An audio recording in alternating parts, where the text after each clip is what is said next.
Okay. A line is tangent to a circle if and only if it is perpendicular to a blank drawn to the point of tangency. What would you say this line is perpendicular to right now? In other words, what do we call this? The pink. It's a radius, okay? If it's perpendicular to a radius, then it is tangent, okay? So it's going to hit at one point if it is perpendicular to a radius. Now, excuse me, sometimes you're going to have to determine, is it tangent? Look with me for a second. If it's going to be tangent, then this has to be 90 degrees, but we don't know if that's 90 degrees. Anyone have a way to determine? Pythagorean theorem. You're going to do so much Pythagorean theorem today, you guys, which is great. You know the Pythagorean theorem. You love the Pythagorean theorem, right? How would we set this up in the Pythagorean theorem? Right. It's always the two smaller squared and added together has to somehow relate to the C by itself. So the one that would be the right angle would be here. So across from the right angle would be our 17 if it's a right angle. Plug that into your calculator. 8 squared plus 15 squared is 289. What's 17 squared? Anyone know it off the top of your head? It's 289, yep. So those are equal. So that means that this then is a right angle. And if that is a right angle to a radius, then what is true of AB?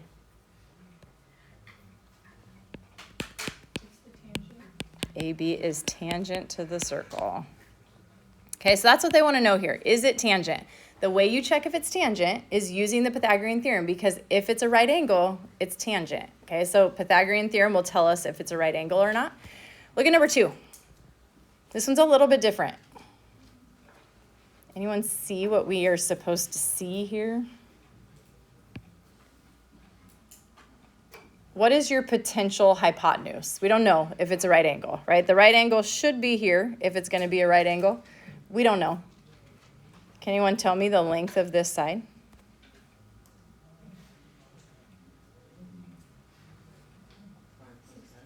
It's 16, right? You could call it 5 plus x, but we actually don't need the x right now. Because this is a radius in a circle, a radius is always the same length no matter where you put it. So this is going to be 11, which means that whole side is 16, okay? So we're going to check it again in the Pythagorean theorem. 11 squared plus what? What's your other number, your b? The 14 squared should equal what could be the hypotenuse. We don't know yet if it is. I'm actually just going to put the box because we don't know if it's equal. 16 squared. Okay, so plug in the left side. 11 squared plus 14 squared. You get 317. 16 squared. You get 256, okay? Those are not equal. What does that mean? Not a right triangle, which means it is not tangent. Okay, so a lot of Pythagorean theorem today. Now, it gets a little bit fancier with the Pythagorean theorem in that now you're going to have to find side lengths knowing that they are tangent. Okay, so read the directions. It says, if JK is tangent, so we're assuming for a minute that it is tangent. If it's tangent, then the Pythagorean theorem has to work. So you use the Pythagorean theorem to find your missing piece, okay? So a little bit different. Now you have a missing piece to find. I want you to try 3, and then I want you to try 5. 5 is for sure the hardest of all of these, but I'm curious what you'll do with it. So give that a go, number 3 and number 5. What did you get on number 3? What is x? I saw people that had it. I know you know. What is it? What'd you get, Hugo? 20. 20.2. If you round to the nearest tenth, 20.2. Did you get that? So you set that up. This is where the right angle would have to be, right? The right angle is always going to be where the radius meets the tangent, potentially tangent. Although this one they told you it was tangent. So this is your right angle. So that means this is your A and your B. A and B are interchangeable. C has to be the standalone. So the one across from the right angle has to be the one by itself. So you're going 7 squared plus 19 squared equals x squared.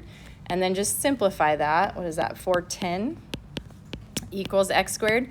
And then you square root. So you're just saying the square root of 410 is about 20.2.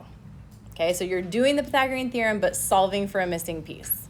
Okay, number 5. X right now, I should have just clarified this for you. X is this, which is why I say yes and no, because you thought X was the whole thing, right? How'd you get it? Because the radius, we figure out the KL, the second KL, we have to subtract the radius from it. Okay, so if I call this, I would do this. I would call this whole thing y for now, okay? I know if this is 10, then this is 10 also, okay? So some of you, I'm curious, did anyone do this? Did anyone go 10 squared plus 24 squared equals 10 plus x squared? You totally can do that. It's hideous. You don't want to do that. Because guess what happens? When you go 10 plus x times 10 plus x, you get a quadratic out of it. You get 100 plus 10x is plus 20x plus x squared, right? You have to FOIL it. Equals all of this. And then you got to move things around and you got to factor or you got to do the quadratic formula. Nobody wants to do that. So I would not do that. You can, and you'll get there, but it's like 5 times more work than the other way. The better way to do it is what Ruby was just saying. I know this is the right angle because it's a tangent with a radius, okay? So I know that 10 squared plus 24 squared should equal whatever that y value is squared. So if I plug this in, 10 squared plus 24 squared is 676. Okay, that's my y squared right now. That's this number squared. So I'm going to square root that. And my y comes out to 26. Okay, so this whole thing is 26. I don't want the whole thing. I want this little piece of it. So I'm just going to say x plus 10 has to equal 26. So take away that 10. So the x then is 16. Okay, questions on that? If you want to factor, you can factor. I don't recommend it, but you can. All right, flip to the next page.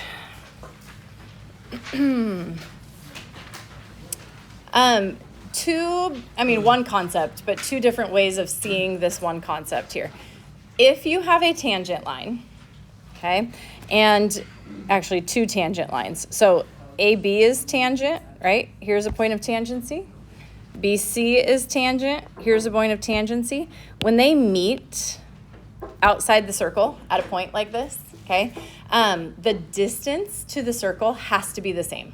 So when I know this is perpendicular and that's perpendicular, then this length is going to be the same as that length every single time, okay? Kind of looks like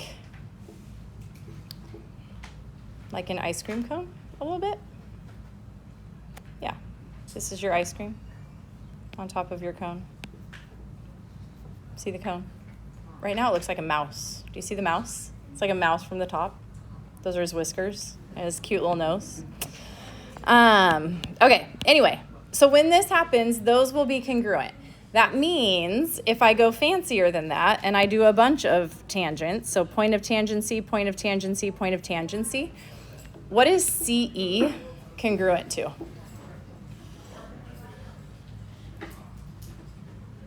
If I follow this rule, CE would have to be congruent to what segment?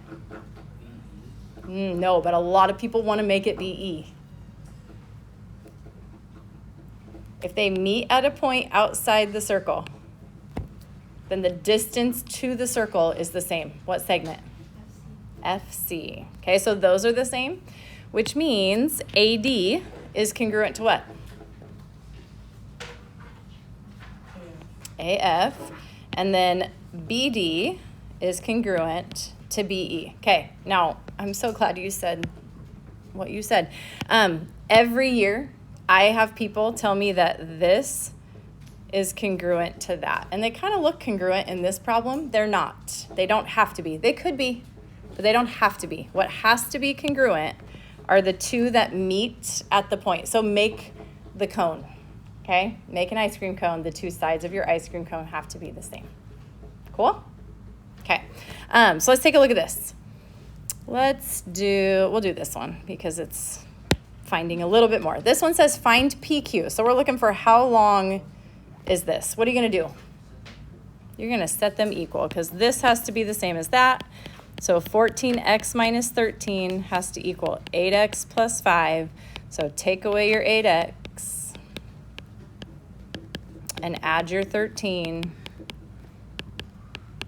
and then divide by 6. Okay, so we get x equals 3. What's PQ?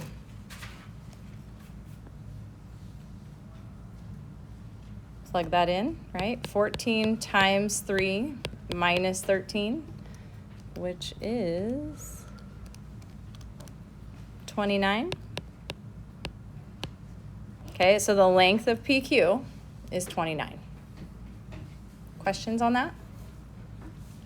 Okay, I'm curious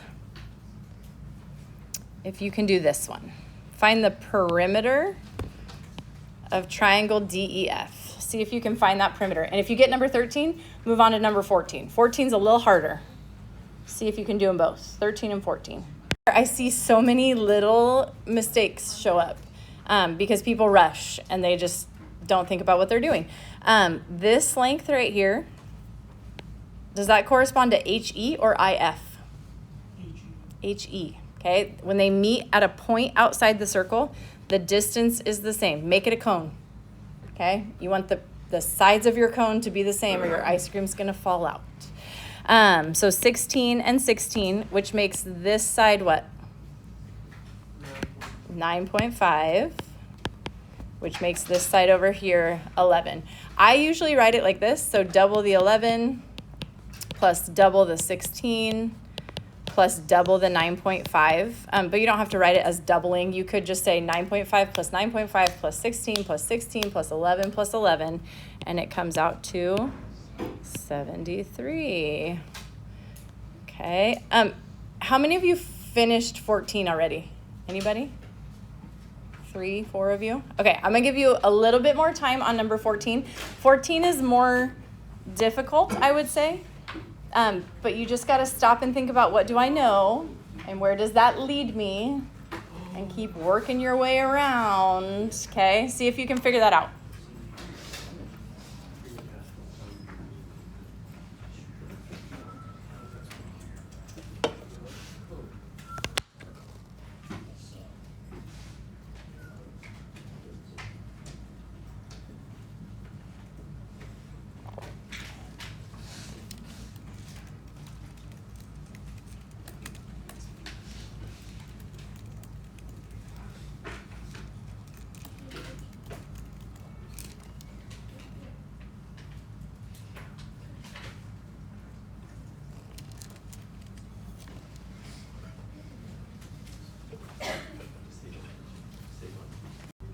All right. Tell me, there's not one right answer here. I mean, there's one final right answer, but the question I'm about to ask, there's not one right answer. There are multiple. Tell me where you started. Where? 23. I started at 23 also. If I know this is 23, then I also know that this is 23. Right? Because it makes my little cone 23 and 23. How does that help us? Yep, take that 37.5 and subtract the 23, and you end up with 14.5 for this, okay? That means this is also 14.5. How long is this?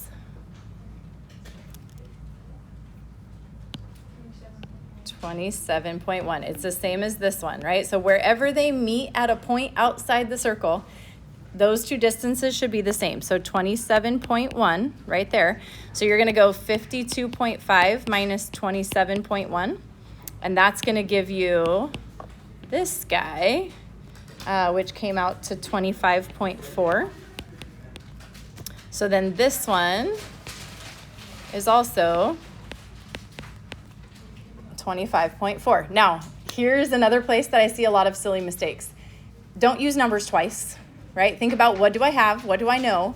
I don't want to go 25.4 plus 27.1 plus 52.5 because that's just doubling up on my numbers. I don't care which one you use, but only use one set, okay? Just out of curiosity, how many of you think you'll go like 25.4 times 2, 27.1 times 2, 14.5 times 2, 23 times 2, where you just double each one? Couple. How many of you think you'll use the big number, and then put these together? Big number. A few more? Okay. It really doesn't matter. It's your call. What was the perimeter? What does this come out to? 180. Should be 180 once you've added them all together.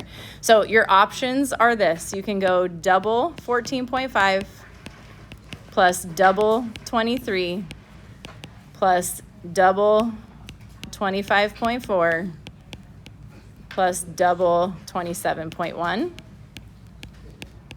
Okay, so you can do that, double them all, or you can say, no, I'm going to take the ones as they are. So 37.5 plus 14.5 plus 27.1 plus 52.5 plus 25.4 plus 23. Okay, either way, when you add those together, you should be getting 180. Okay? Okay, that's it.